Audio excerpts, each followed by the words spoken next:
Nothing fills me with more hope than when I hear incredible young people like Neha and all the outstanding work that she's doing on behalf of India's youth and for representing this nation's energy and its optimism and its idealism. She makes me very, very proud. And I think that may be her. Is that somebody related to you? Okay, because we just had a chance to meet, and she's beaming with pride right now, sitting next to you. Give Neha a big round of applause once again.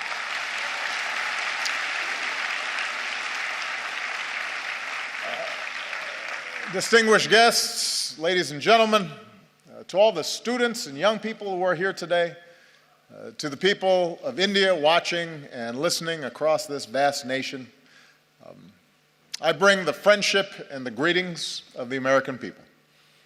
On behalf of myself and Michelle, thank you so much for welcoming us back to India. Bahut dhanyavad.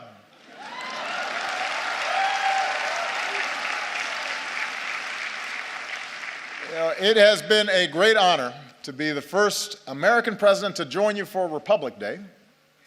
With the tricolor waving above us, we celebrated the strength of your Constitution. We paid tribute to India's fallen heroes. In yesterday's parade, we saw the pride and the diversity of this nation, including the daredevils on their Royal Enfields, which was very impressive. Secret Service does not let me ride motorcycles, especially not on my head. I realize that the sight of an American president as your chief guest on Republic Day would once have seemed unimaginable, but my visit reflects the possibilities of a new moment. As I've said many times, I believe that the relationship between India and the United States can be one of the defining partnerships of the century. When I spoke to your parliament on my last visit, I laid out my vision for how our two nations can build that partnership. And today I want to speak directly to you, the people of India, about what I believe we can achieve together and how we can do it. And my commitment to a new chapter between our countries flows from the deep friendship between our people. And Michelle and I have felt it ourselves. I recognized India with the first state visit of my presidency, where we also danced to some pretty good Bhangra. For the first time, we brought Diwali to the White House. On our last celebration here,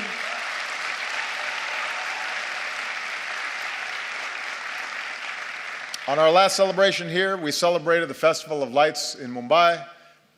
We danced with some children. Unfortunately, we were not able to schedule any dancing this visit.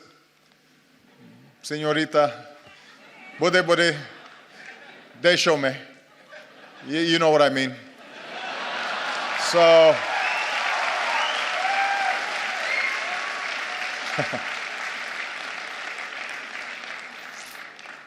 everybody said, by the way, how much better a dancer Michelle was than me, which hurt my feelings a little bit. On a more personal level, India represents an intersection of two men who've always inspired me. When Reverend Dr. Martin Luther King Jr. was protesting racial segregation in the United States, he said that his guiding light was Mahatma Gandhi. When Dr. King came to India, he said that being here in Gandhi's land reaffirmed his conviction that in the struggle for justice and human dignity, the most potent weapon of all is nonviolent resistance. And those two great souls are why we can gather here today, Indians and Americans, equal and free.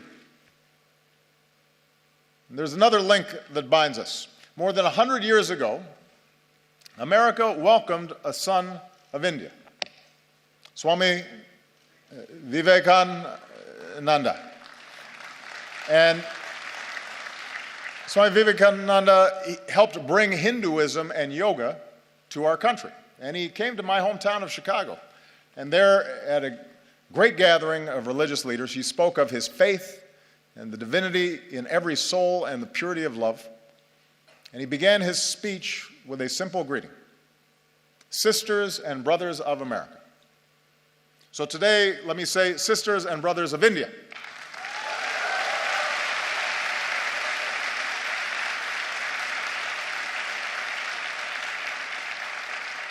My confidence in what our nations can achieve together is rooted in the values that we share. For we may have our different histories and speak different languages, but when we look at each other, we see a reflection of ourselves. Having thrown off colonialism, we created constitutions that began with the three same words: we the people. As societies that celebrate knowledge and innovation, we transformed ourselves into high-tech hubs of the global economy. Together, we unlocked new discoveries, from the particles of creation to outer space. And we are among the few nations to have gone to both the moon and to Mars.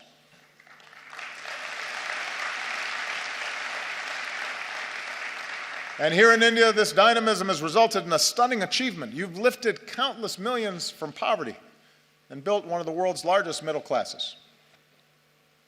And nobody embodies this progress and this sense of possibility more than our young people.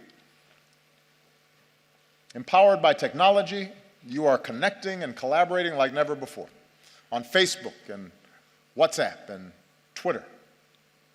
And chances are you're talking to someone in America, your friends or your cousins. The United States has the largest Indian diaspora in the world, including some 3 million proud Indian Americans.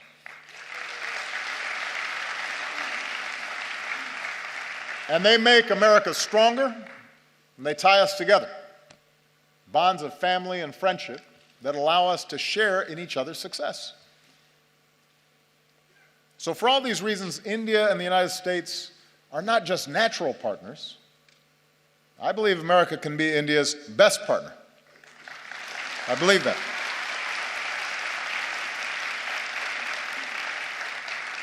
Of course, only Indians can decide India's role in the world, but I'm here because I'm absolutely convinced that both our peoples will have more jobs and opportunity, and our nations will be more secure, and the world will be safer and a more just place when our two democracies, the world's largest democracy and the world's oldest democracy, stand together.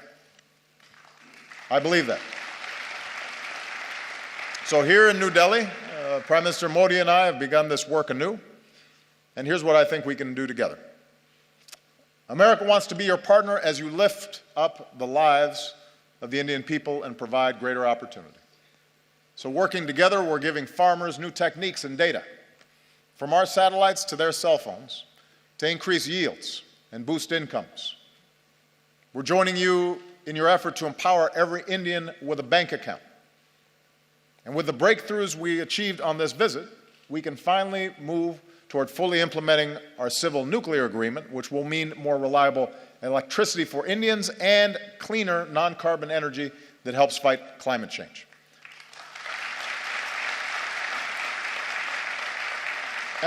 And I don't have to describe for you what more electricity means. Students being able to study at night, businesses being able to stay open longer and hire more workers, farmers being able to use mechanized tools that increase their productivity, whole communities seeing more prosperity. In recent years, India has lifted more people out of poverty than any other country. And now we have a historic opportunity, with India leading the way, to end the injustice of extreme poverty all around the world.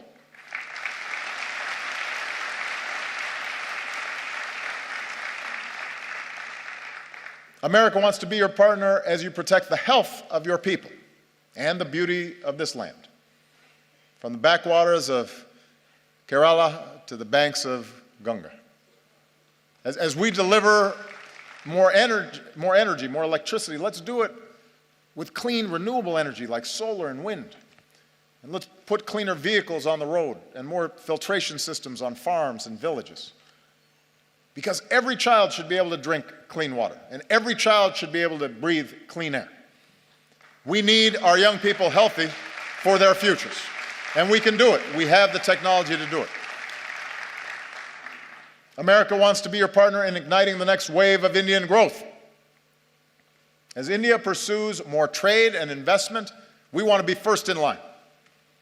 We're ready to join you in building new infrastructure, the roads and the airports, the ports, the bullet trains to propel India into the future.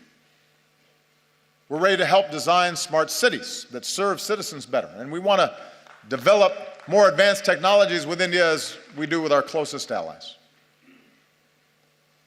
We believe we can be even closer partners in ensuring our mutual security. Now, both our nations have known the anguish of terrorism, and we stand united in the defense of our people. And now we're deepening our defense cooperation against new challenges. The United States welcomes a greater role for India in the Asia-Pacific, where the freedom of navigation must be upheld and disputes must be resolved peacefully. And even as we acknowledge the world as it is, we must never stop working for the world as it should be, a world without nuclear weapons. That should be a goal for all of us.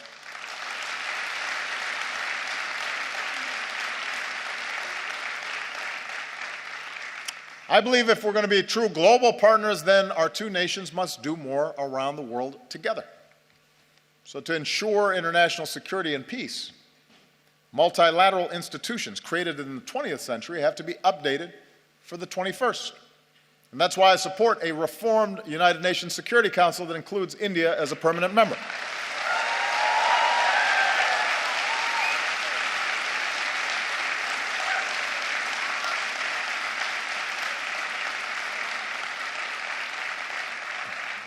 Of course, as I've said before, with power comes responsibility.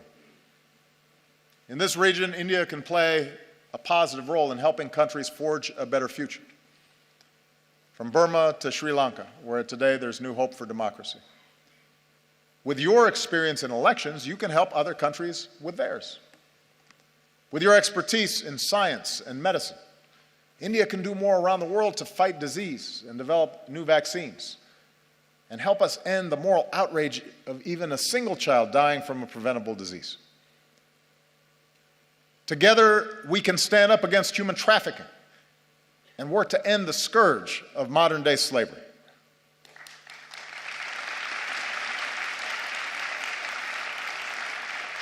And being global partners means confronting the urgent global challenge of climate change. With rising seas, melting Himalayan glaciers, more unpredictable monsoons, cyclones getting stronger, few countries will be more affected by a warmer planet than India. Now, the United States recognizes our part in creating this problem, so we're leading the global effort to combat it. And today I can say that America's carbon pollution is near its lowest level in almost 2 decades. I know the argument made by some that it's unfair for countries like the United States to ask developing nations and emerging economies like India to reduce your dependence on the same fossil fuels that help power our growth for more than a century. But here's the truth. Even if countries like the United States curb our emissions, if countries that are growing rapidly like India, with soaring energy needs, don't also embrace cleaner fuels, then we don't stand a chance against climate change. So we welcome India's ambitious targets for generating more clean energy. We'll continue to help India deal with the impacts of climate change, because you shouldn't have to bear that burden alone. And as we keep working for a strong global agreement on climate change, it's young people like you who have to speak up so we can protect this planet for your generation. I'll be gone when the worst effects happen. It's your generation and your children that are going to be impacted. And that's why it's urgent that we begin this work right now. Development that lifts up the lives and health of our people, trade and economic partnerships that reduce poverty and create opportunity, leadership in the world that defends our security and advances human dignity and protects our planet. That's what I believe India and America can do together. So with the rest of my time, I want to discuss how we can do it. Because in big and diverse societies like ours, progress ultimately depends on something more basic, and that is how we see each other. And we know from experience what makes nations strong. Neha, I think, did a great job of describing the essence of what's important here. We are strongest when we see the inherent dignity in every human being. Look at our countries, the incredible diversity, even here in this hall. India is defined by countless languages and dialects in every color and caste and creed, gender and orientations. And likewise in America, we're black and white and Latino and Asian and Indian American and Native American. Your Constitution begins with the pledge to uphold the dignity of the individual. And our Declaration of Independence proclaims that all men are created equal. In both our countries, generations have worked to live up to these ideals. And when he came to India, Martin Luther King Jr. was introduced to some school children as a fellow untouchable. My grandfather was a cook for the British Army in Kenya. The distant branches of Michelle's family tree include both slaves and slave owners. When we were born, people who looked like us still couldn't vote in some parts of the country. Even as America has blessed us with extraordinary opportunities, there were moments in my life where I've been treated differently because of the color of my skin. Many countries, including the United States, grapple with questions of identity and inequality and how we treat each other, people who are different than us, how we deal with diversity of beliefs and of faiths. And right now, in crowded neighborhoods not far from here, a man is driving an auto rickshaw or washing somebody else's clothes or doing the hard work no one else will do. And a woman is cleaning somebody else's house. And a young man is on a bicycle delivering lunch. A little girl is hauling a heavy bucket of water. And I believe their dreams, their hopes, are just as important, just as beautiful, just as worthy as ours. And so even as we live in a world of terrible inequality, we're also proud to live in countries where even the grandson of a cook can become president, or even a Dalit can help write a constitution, and even a tea seller can become prime minister.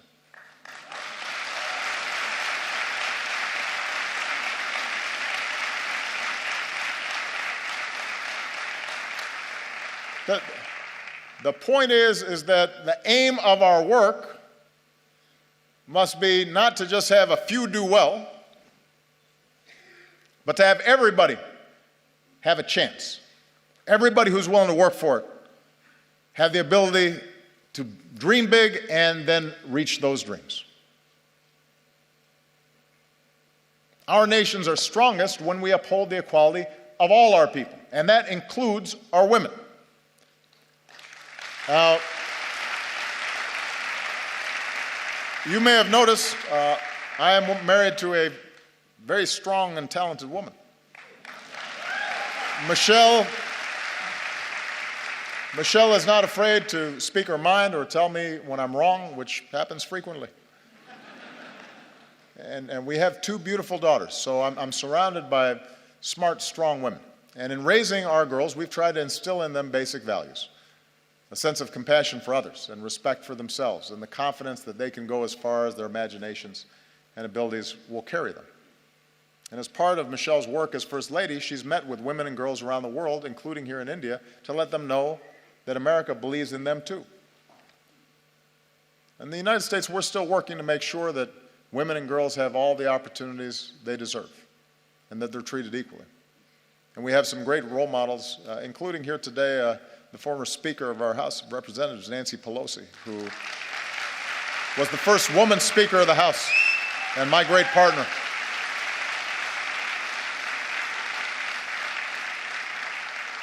And here in India, it's the wives and the mothers who so often hold families and communities together. Indian women have shown that they can succeed in every field, including government, where many of your leaders are women. And the young women who are here today are part of a new generation that is making your voice heard and standing up and determined to play your part in India's progress. And here's what we know. We know from experience that nations are more successful when their women are successful. When girls go to school, this is one of the most direct measures of whether a nation is going to develop effectively is how it treats its women. When a girl goes to school, it doesn't just open up her young mind, it benefits all of us because maybe someday she'll start her own business or invent a new technology or cure a disease.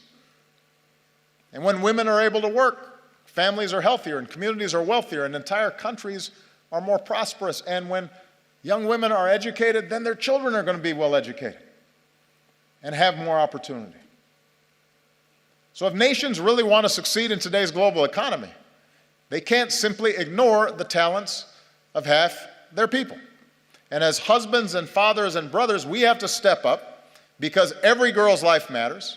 Every daughter deserves the same chance as our sons. Every woman should be able to go about her day, to walk the streets or ride the bus and be safe and be treated with respect and dignity. She deserves that.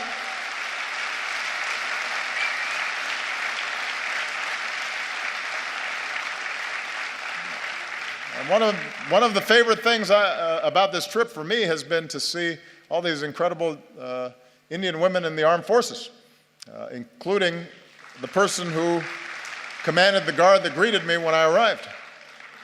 It's remarkable, and it's a sign of great strength and great progress. Our nations are strongest when we see that we are all God's children, all equal in His eyes and worthy of His love. Across our two great countries, we have Hindus and Muslims, Christians and Sikhs and Jews and Buddhists and Jains and so many faiths.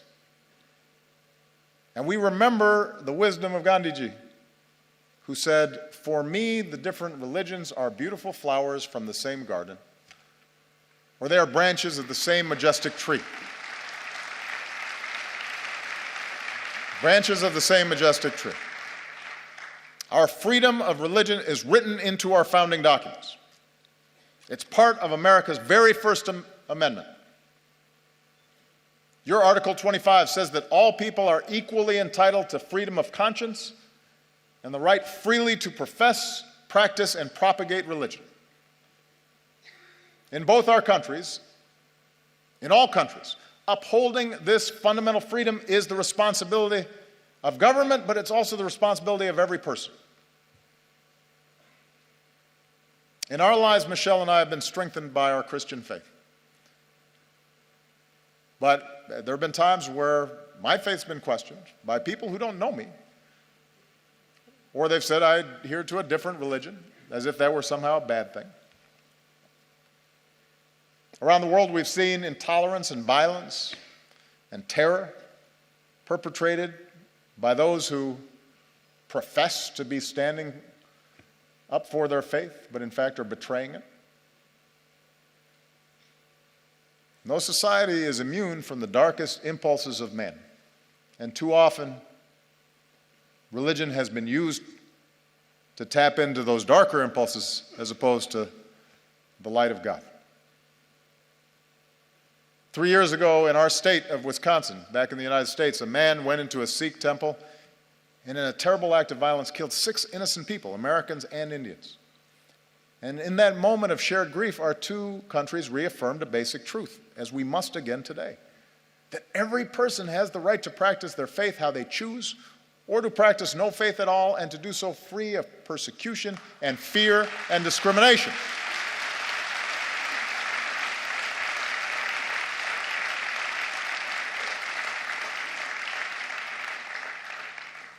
The peace we seek in the world begins in human hearts. And it finds its glorious expression when we look beyond any differences in religion or tribe and rejoice in the beauty of every soul. And nowhere is that more important than India. Nowhere is it going to be more necessary for that foundational value to be upheld.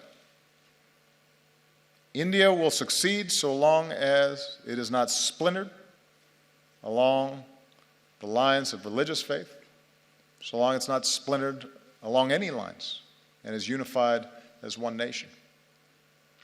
And it's when all Indians, whatever your faith, go to the movies and applaud actors like Shah Rukh Khan, and when you celebrate athletes like Milkha Singh or Mary Kom. And every Indian can take pride in the courage of a humanitarian who liberates boys and girls from forced labor and exploitation, who's here today. Kailash Satyarthi, our most recent winner of the Nobel Prize for Peace. So that's what unifies us. Do we act with compassion and empathy? Are we measured by our efforts, by what Dr. King called the content of our character, rather than the color of our skin or the manner in which we worship our God? In both our countries, in India and in America, our diversity is our strength, and we have to guard against any efforts to divide ourselves along sectarian lines or any other lines. And if we do that well, if America shows itself as an example of its diversity and yet the capacity to live together and work together in common effort, in common purpose, if India, as massive as it is, with so much diversity, so many differences, is able to continually affirm its democracy, that is an example for every other country on earth. That's what makes us world leaders. Not just the size of our economy or the number of weapons we have, but our ability to show the way in how we work together and how much respect we show each other. And finally, our nations are strongest when we empower our young people. Because ultimately, you're the one who has to break down these old stereotypes and these old barriers, these old ways of thinking. Prejudices and stereotypes and assumptions, those are what happens to old minds like mine. I'm getting gray hair now. I was more youthful when I first started this office. And that's why young people are so important in these efforts. Here in India, most people are under 35 years old. And India is on track to become the world's most populous country. So young Indians like you aren't just going to define the future of this nation, you're going to shape the world. Like young people everywhere, you want to get an education and find a good job and make your mark, and it's not easy. But in our two countries, it's possible. Remember, Michelle and I don't come from wealthy backgrounds or famous families. Our families didn't have a lot of money. We did have parents and teachers and communities that cared about us, and with the help of scholarships and student loans, we were able to attend some of the best schools in the world. Without that education, we wouldn't be here today. So whether it's in America or here in India or around the world, we believe young people like you ought to have every chance to pursue your dreams as well. So as India builds new community colleges, we'll link you with our own, so more young people graduate with the skills and training to succeed. We'll increase collaborations between our colleges and universities and help create the next Indian Institute of Technology. And we'll encourage young entrepreneurs who want to start a business.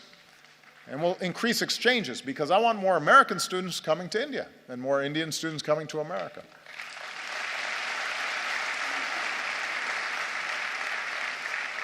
And that way we can learn from each other and we can go further. Because one other thing we have in common, Indians and Americans are some of the hardest working people on earth. And I've seen that. Michelle and I have seen that in a family here in India. I just want to tell you a quick story. On our last visit here, we visited Humayun's tomb. And while we were there, we met some of the laborers who are the backbone of this nation's progress. We met their children and their families as well. and some wonderful young children with bright smiles, sparks in their eyes. And one of the children we met was a boy named Vishal. And today, Vishal is 16 years old, and he and his family live in South Delhi in the village of Murband. This is Vishal. And his mother works hard in their modest home, and his sister is now in university. She wants to become a teacher. His brother is a construction worker earning his daily wage. And his father works as a stone layer farther away, but sends home what little he makes so Vishal can go to school. And Vishal loves math, and mostly he studies. And when he's not studying, he likes watching Kubudi. And he dreams of someday joining the Indian Armed Forces. And we're grateful that Vishal and his family joined us today. We're very proud of him because he's an example of the talent that's here. And Vishal's dreams are as important as Malia and Sasha's dreams, our daughters. And we want him to have the same opportunities. Sisters and brothers of India. Now, we are not perfect countries, and we've known tragedy and we've known triumph. We're home to glittering skyscrapers, but also terrible poverty, and new wealth, but also rising inequality. We have many challenges in front of us. But the reason I stand here today, and I'm so optimistic about our future together, is that despite our imperfections, our two nations possess the keys to progress in the century ahead. We vote in free elections. We work and we build and we innovate. We lift up the least among us. We reach for heights previous generations could not even imagine. We respect human rights and human dignity, and it is recorded in our constitutions. And we keep striving to live up to those ideals put to paper all those years ago. And we do these things because they make our lives better and safer and more prosperous, but we also do them because our moral imaginations extend beyond the limits of our own lives. And we believe that the circumstances of our birth need not dictate the arc of our lives. We believe in the father working far from home, sending money back so his family might have a better life. We believe in the mother who goes without so that her children might have something more. We believe in the laborer earning his daily wage and the student pursuing her degree. And we believe in a young boy who knows that if he just keeps studying, if he's just given the chance, his hopes might be realized too. We are all beautiful flowers from the same garden, branches of the same majestic tree. And I'm the first American president to come to your country twice, but I predict I will not be the last, because as Americans, we believe in the promise of India. We believe in the people of India. We are proud to be your friend. We are proud to be your partner as you build the country of your dreams. Jai Hind. Thank you.